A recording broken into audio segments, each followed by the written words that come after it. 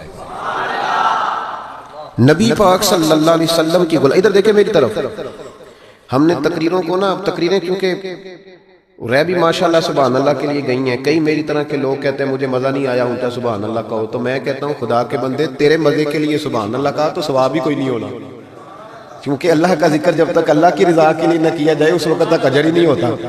تو تجھے نام بھی مزہ آئے تو پھر بھی سبحان اللہ تب بھی کہنا ہے جب اللہ کی رضا کے لیے ہو، اس لیے کہ عبادت الہی میں غیر کا تصور تو ثواب ضائع کرتا ہے، لیکن موج ہے نا۔ تو آپ تھوڑی دیر توجہ کریں، بچوں کو میں نے عرض کیا تھا کہ آپ اشارہ کریں گے تو بچے بیٹھ جائیں گے، غور کریں۔ اللہ فرماتا ہے محبوب جو تیری غلامی کرے گا وہ میرا محبوب بن جائے گا۔